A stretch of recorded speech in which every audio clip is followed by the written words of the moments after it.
அனைவருக்கும் வணக்கம். இது Tamil medium students YouTube channel. மறக்காம நம்ம யூடியூப் சேனல் சப்ஸ்கிரைப் பண்ணிக்கங்க. பெல் பட்டன் வந்து நோட்டிஃபிகேஷன் வந்து ஆன் பண்ணி வச்சுங்க. ஸோ இந்த வீடியோல ஸ்பெசிஃபிக்கா நம்ம எத பத்தி பார்க்க போறோம் அப்படின்னு கேட்டீங்கன்னா, டிஆர்பி பிளாக் எஜுகேஷன் ஆஃபீஸருடைய சிலபஸ் பத்தி நம்ம பார்க்க போறோம். ஸோ அதுக்கு முன்னாடி நம்ம தெரிஞ்சுக்கக்கூடியது என்னன்னு கேட்டீங்கன்னா, இந்த பிளாக் எஜுகேஷன் ஆஃபீஸர் பொறுத்தவரைக்கும் உங்களுக்கு டிகிரி ஸ்டாண்டர்ட் லெவல் தான் கொஸ்டின்ஸ் வந்து கேட்பாங்க. நல்லா ஞாபகம் வச்சுக்கங்க. அட்லீஸ்ட் நீங்க யுஜி லெவல் அப்படி இருக்கக்கூடிய அந்த டிகிரி ஸ்டாண்டர்ட் லெவல்ல நம்ம பிரிப்பரேஷன் வந்து பண்ணியிருக்கணும். ஓகேங்களா? 2வது நவம்பர் மந்த் நோட்டிஃபிகேஷன் குடுக்குறோம் அப்படின்னு சொல்லியிருப்பாங்க. TRP tentative ஆனப்லானால. பட் இப்ப இருக்கிற சூழ்நிலைய பொறுத்தவரைக்கும், நமக்கு நவம்பர் மந்த்தே நோட்டிஃபிகேஷன் வருமா அப்படிங்கிறது ஒரு டவுட் தான். முன்ன பின்ன அது வந்து எக்ஸாம் வந்து நோட்டிஃபிகேஷன் வரும். எக்ஸாம் வந்து கண்டக்ட் பண்ணுவாங்க. ஆனா, இந்த 51 வேக்கன்சி என்ன ஆகும் அப்படின்னு கேட்டீங்கன்னா, உங்களுக்கு கண்டிப்பா இன்கிரீஸ் ஆகும். அது எவ்வளவு வேக்கன்சி வந்து இன்கிரீஸ் ஆகும் அப்படிங்கிறது நமக்கு தெரியாது. 3வது வந்து நல்லா தெரிஞ்சுக்கணும். வேக்கன்சி இன்கிரீஸ் ஆச்சு அப்படின்னா, மோர் தென் நம்பர் ஆஃப் வேக்கன்சி வந்து இருக்கு அப்படின்னா, நம்ம வந்து ஈஸியா வந்து நமக்கு வாய்ப்பு கிடைக்கும். அதுவே less than number of vacancy இருக்கும்போது என்ன ஆகும் அப்படின்னு கேட்டீங்கன்னா, இந்த டிஆர்பி, பிஓ எக்ஸாமுக்காக பிரிப்பரேஷன் பண்றீங்க அப்படின்னா, உங்களுடைய டார்கெட் ஓப்பன் கோட்டாவிலே நம்ம வந்து போஸ்டிங் வாங்குற மாரி இருக்கணும். எதுக்காக சொல்ல வரேன் அப்படின்னு கேட்டீங்கன்னா, சப்போஸ் நீங்க ஓப்பன் கோட்டால ட்ரை பண்றீங்க அப்படின்னா, ஒருவேளை ஓப்பன் கோட்டால கிடைக்கல அப்படின்னா, உங்களுக்கு கம்யூனிட்டி கோட்டால கண்டிப்பா கிடைச்சிரும். நல்லா ஞாபகம் வச்சுக்கங்க.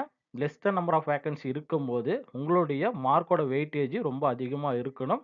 ஓப்பன் கோட்டாலே நம்ப போஸ்டிங் வாங்குற மாரி இருக்கணும். ஒருவேள ஓப்பன் கோட்டால கிடைக்கல அப்டின்னா, கண்டிப்பா நம்மளுடைய கம்யூனிட்டி கோட்டால நமக்கு போஸ்டிங் வந்து கிடைச்சிரும். நீங்க கம்யூனிட்டி கோட்டாலே பார்த்துக்கலாம் அப்படின்னு நெனச்சீங்கன்னா, அங்க தான் வந்து டிஃபிகல்ட் வரும். கிடைச்சா தான் உண்டு, கிடைக்காமயும் போயிரும். இந்த மாரி வாய்ப்புகள் வந்து இருக்கு. ஓகேங்களா? ஸோ படிக்கிறீங்க கொஞ்சம் கான்சன்ட்ரேஷனோட படிக்கணும். அதுக்காக தான் நான் சொல்றேன். ஏன்னா, மோர் தென் நம்பர் ஆஃப் வேக்கன்சி இருக்கும்போது நமக்கு பிரச்சனை கிடையாது. இங்க எனக்கு தெரிஞ்சு 51லிருந்து 100க்குள்ள தான் வேக்கன்சி வரும். இதுக்குள்ள தான் ரேஞ்ச் வந்து இருக்கும்.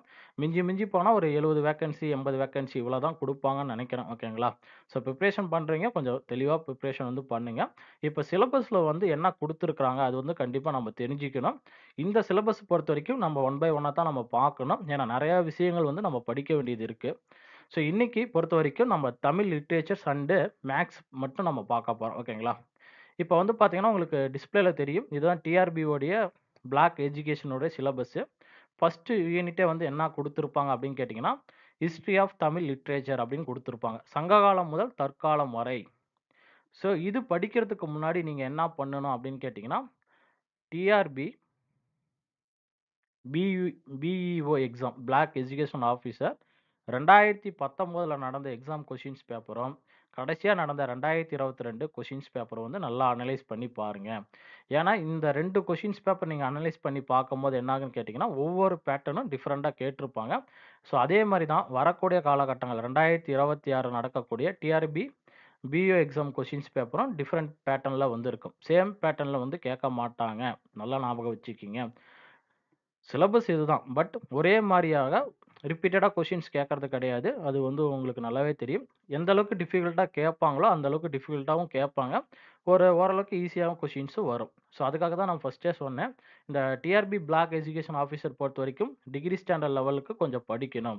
இப்ப தமிழ் பொறுத்தவரைக்கும் நம்ம எப்படி சார் படிக்கிறது அப்படின்னு கேட்டீங்கன்னா, நான் எப்பயுமே சொல்றது என்ன விஷயங்கன்னா, நீங்க 6ஆம் வகுப்புல இருந்து 10ஆம் வகுப்பு வரைக்கும் இருக்கக்கூடிய தமிழ் வந்து நல்லாவே படிப்பீங்க. அதுல எந்த ஒரு மாற்று கருத்தும் கிடையாது.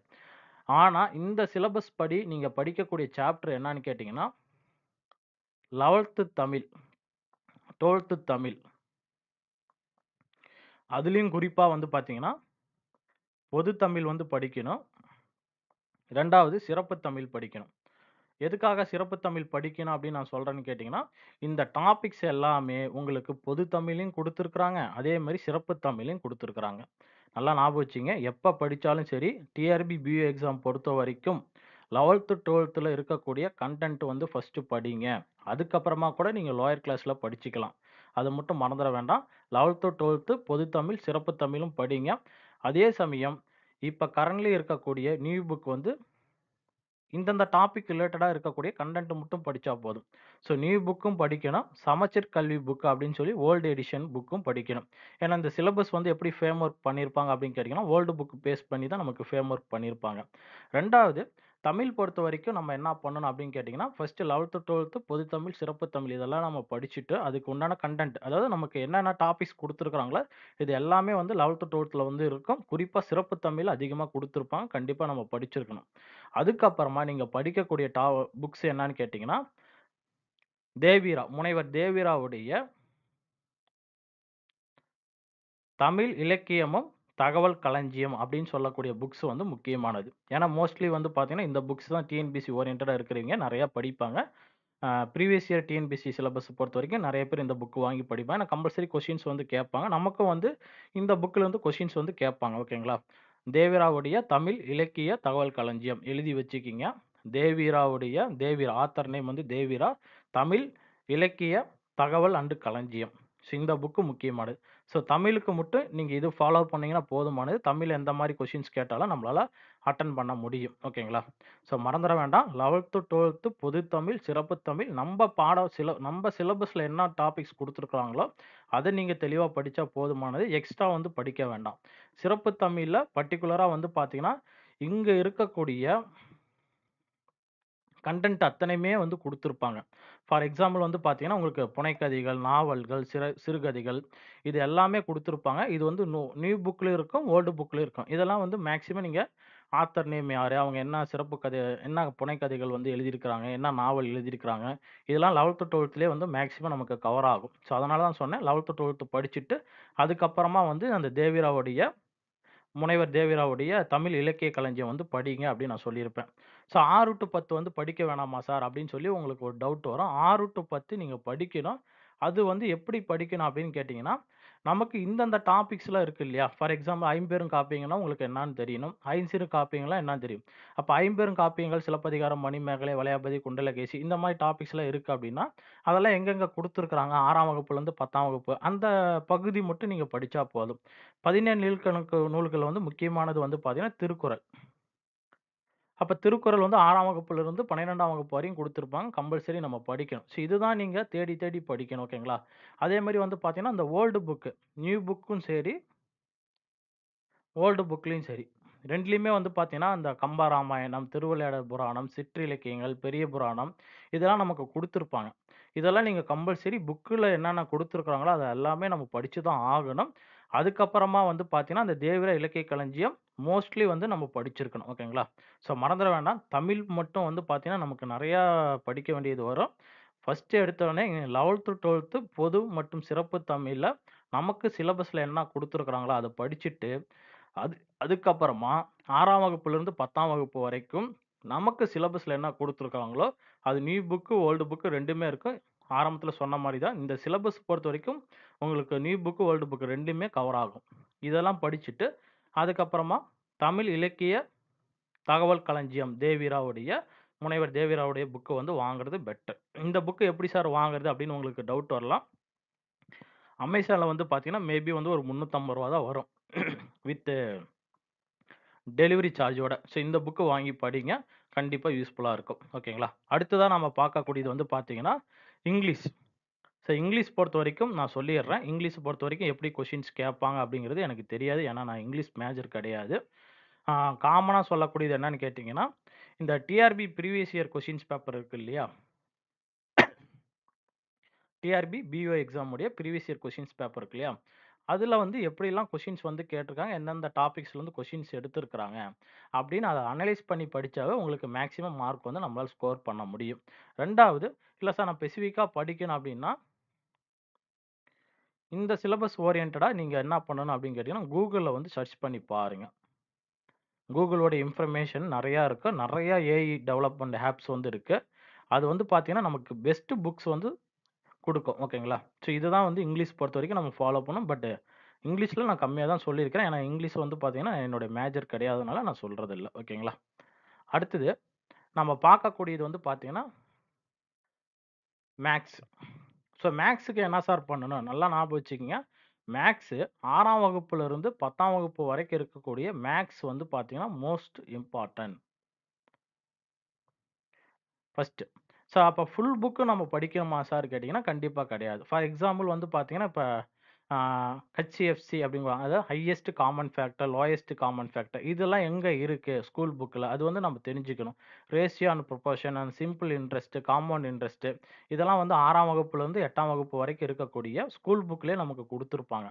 அத படிச்சுட்டு, அதுக்கப்புறமா நீங்க என்ன பண்ணணும் அப்படின்னு கேட்டீங்கன்னா, இந்த டிஎன்பிசி உடைய group 4 and group 2A and A and group 1 இந்த கொஸ்டின்ஸ் பேப்பர் வந்து பிராக்டிஸ் பண்ணியிருக்கணும். அப்பதான் வந்து மேத்ஸ் வந்து நம்மளால ஃபுல்லா மார்க் வந்து வாங்க முடியும். 2வது முக்கியமானது என்னன்னு கேட்டீங்கன்னா, இங்க பாருங்க. லாஜிக்கல் ரீசனிங் அப்படின்னு ஒரு சாப்டர் வந்து குடுத்திருப்பாங்க. இது வந்து பிரசென்ட்டா இப்ப வரக்கூடிய டிஎன்பிசி மேத்ஸ்ல வந்து ஆட் பண்ணியிருப்பாங்க. Logical reasoning. Dice number, verbal, non verbals இதெல்லாம் குடுத்திருப்பாங்க. 2வது டேட்டா அனலைசேஷன். அதாவது ஒரு டேட்டா வந்து குடுத்துருவாங்க. இந்த மாரி பாக்ஸ் குடுத்துட்டு இயர் வைஸ் குடுத்துருவாங்க. குடுத்துட்டு நமக்கு வந்து இந்த டேட்டாலருந்து கொஸ்டின்ஸ் வந்து எடுப்பாங்க. இதுக்கெல்லாம் நம்ம என்ன சார் பண்ணலாம் அப்படின்னு கேட்டீங்கன்னா, பெஸ்ட் எக்ஸாம்பிள் எஸ்பிஐ உடைய கிளர்க் எக்ஸாம் வந்து நெறைய பேர் எழுதியிருப்பீங்க, பார்த்திருப்பீங்க, கேட்டிருப்பீங்க. அதனுடைய கொஸ்டின்ஸ் பேப்பர் டவுன்லோட் பண்ணி, இந்த சிலபஸ் ஓரியன்டடா அதாவது லாஜிக்கல் ரீசனிங், டேட்டா அனாலிசிஸ்லாம் நீங்க பிராக்டிஸ் பண்ணாவே போதுமானதா இருக்கும். ஓகேங்களா? நல்லா ஞாபகம் வச்சுக்கங்க. மேத்ஸ் பொறுத்தவரைக்கும் நம்ம ஸ்கூல் புக் படிச்சுருவோம். ஆனா பிராக்டிஸ் பண்ணாம போயிட்டீங்க அப்படின்னா, நம்மளால அட்டெண்ட் பண்ண முடியாது. மேத்ஸ் பொறுத்தவரைக்கும் நமக்கு சிம்பிளா தான் கொஸ்டின்ஸ் கேட்பாங்க. ஏன்னா இது வந்து பார்த்தீங்கன்னா, அத்தன மேஜர் வந்து எழுதாதனால, சில கொஸ்டின்ஸ் வந்து காம்ப்ளிகேட்டடா இருக்கும். சில கொஸ்டின்ஸ் மேக்ஸிமம் 1 ஆர் 2 ஸ்டெப்லயே வந்து ஆன்ஸர் பண்ற மாரி தான் கொஸ்டின்ஸ் வரும். பட் நம்ம திங்க் பண்ணி ஆன்ஸர் பண்ற மாரி தான் குடுப்பாங்க. ஓகேங்களா? மேத்ஸும், தமிழும் வந்து மிக மிக முக்கியமானது. அதனால தான் நான் ஃபர்ஸ்ட்டு தமிழ் சொன்னேன். 2வது மேத்ஸ் சொன்னேன். ஏன்னா மேத்ஸும், தமிழையும் நீங்க ஃபுல் மார்க் வந்து ஸ்கோர் பண்ணிட்டீங்க அப்டின்னா, நம்மளுடைய மார்க்கோட வெயிட்டேஜ் மார்க்கும் வந்து பார்த்தீங்கன்னா, கொஞ்சம் இன்கிரீஸ் ஆகக்கூடிய வாய்ப்புகள் இருக்கும். தமிழு ஃபர்ஸ்ட்டு தமிழ் நல்லா தெளிவா படிச்சுருங்க. 2வது மேத்ஸ் கொஞ்சம் நல்லா பார்த்துருங்க. ஓகேங்களா? அதுக்கப்புறமா நம்ம பார்க்கக்கூடியது என்னன்னு கேட்டீங்கன்னா, ஜெனரல் சயன்ஸ். இந்த ஜெனரல் சயன்ஸ் வந்து நம்ம டீப்பா பார்க்கணும். அதுக்கு வந்து பார்த்தீங்கன்னா, நம்ம இன்னொரு வீடியோல வந்து நம்ம பார்க்கலாம். ஏன்னா, இது வந்து இந்த சிலபஸ் பொறுத்தவரைக்கும் எங்கெங்க இருக்கு அப்படின்னு நம்ம தெரிஞ்சுக்கணும். ஆ லாஸ்ட்டா நடந்த டிஆர்பி பியூ எக்ஸாம் பொறுத்தவரைக்கும், அதுக்கு முன்னாடி 2019 டிஆர்பி பியூ எக்ஸாம்ல வந்து பார்த்தீங்கன்னா, நான் நெறையா வீடியோ வந்து இப்ப நான் அப்லோட் பண்ணியிருப்பேன். நம்மளுடைய YouTube channel Tamil medium students playlist TRB PU எக்ஸாம்னு பிளேலிஸ்ட் இருக்கும். அதில வந்து பார்த்தீங்கன்னா, இந்த ஜெனரல் சயன்ஸுக்கு யூனிட் வைஸா எங்கெங்க இருக்கு அப்படின்னு சொல்லி நான் எக்ஸ்ப்ளனேஷன் குடுத்திருப்பேன். மறுபடியும் ஒரு வீடியோல வந்து நான் சொல்றேன். இதுவரைக்கும் நம்ம தமிழ், மேத்ஸ் மட்டும் பார்த்துருப்போம். பிளஸ் இங்கிலீஷு கொஞ்சம் சொல்லியிருப்பேன். ஆனா இங்கிலீஷ பொறுத்தவரைக்கும் இங்கிலீஷ் லிட்ரேச்சர் படிச்சவங்களுக்கு ஈஸியா இருக்கும். ஆனா மோஸ்ட்லி வந்து இங்கிலீஷ் லிட்ரேச்சர் படிச்சவங்களுக்கு தான் ஈஸியா இருக்கும். அதர் ஸ்டூடண்ட்ஸ் வந்து பார்த்தீங்கன்னா, நம்ம இங்கிலீஷ் வந்து அந்த அளவுக்கு ஃபோக்கஸ் பண்ண மாட்டோம். அதுக்கு பதிலா தான் ப்ரீவியஸ் இயர் கொஸ்டின்ஸ்ல எப்படிலாம் கேட்டிருக்காங்க. அதுக்கு தகுந்த மாரி படிச்சீங்கன்னா, நமக்கு அந்த இங்கிலீஷ்ல மார்க் வந்து வாங்க முடியும். அதேமாரி தமிழ்லயும் மார்க் வாங்க முடியும். மேத்ஸ் ஓகேங்களா? இந்த 3மே நீங்க ஓரளவுக்கு பேசிக்கா ஸ்ட்ராங்கா இருந்தீங்கன்னா, உங்களுடைய மார்க் வந்து இன்கிரீஸ் ஆகும். ஜெனரல் சயன்ஸ் அதுக்கப்புறமா வரக்கூடிய யூனிட் நம்பர் 4 அண்ட் 5 சைக்காலஜி, பெடகாலஜி ஓகேங்களா? இதெல்லாம் வந்து பார்த்தீங்கன்னா, நம்ம இன்னொரு வீடியோல வந்து பார்க்கலாம். நன்றி, வணக்கம். மீண்டும் சந்திப்போம்.